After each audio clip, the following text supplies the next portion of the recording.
భారత న్యాయ స్థానాల ముందు వాదిస్తాడు న్యాయం కోసం.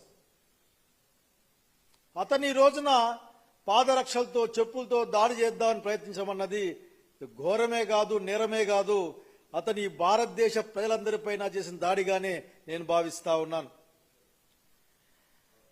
అసలుకి జస్టిస్ గవాయ్ గారి పట్లే ఇట్లా ఉంటే భారతదేశ వ్యాప్తంగా ఉన్న సాధారణమైన పౌరుడిగా కామన్ సిటిజన్ పరిస్థితి ఏంటో ఆలోచించుకోవాల్సిన సమయం వచ్చిందని కూడా తెలియజేస్తా ఉన్నా. భారత రాజ్యాంగం ఇచ్చిన హక్కుల్ని అందరం కాపాడుకోవాలి, ఆ హక్కులు మనల్ని కాపాడుకోవాలని కూడా ఈ సందర్భంగా గుర్తు చేసుకుంటా ఉన్నాను. డెమోక్రసీలో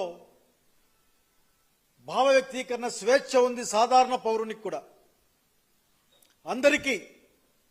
కానీ ఈ రోజున భాష పేరు మీద, కులం పేరు మీద, మతం పేరు మీద జరుగుతున్న అనేక అవమానకరమైన సంఘటనల్ని ప్రీతమైన బాధతో, గుండెల్లో బాధతో, కడుపులో బాధతో ఖండిస్తా ఉన్నాను.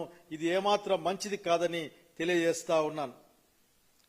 ఇటువంటి సంఘటనలు జరిగినప్పుడు నిందితుల్ని కాపాడే ప్రయత్నాలు చేయడం, సంఘటనల్ని తగ్గించే ప్రయత్నం చేయడం భారతదేశ హార్మోనీకి, the harmony of the nation కి మంచిది కాదని కూడా చెప్పాలనుకుంటా ఉన్నాం.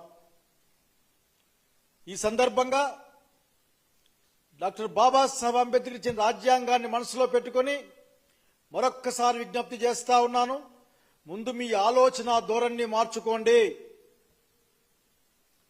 ఎదిగే సూర్యులని మీరు చేతులు పెట్టి అడ్డం పెట్టి ఏం ఆపలేరు. మీరు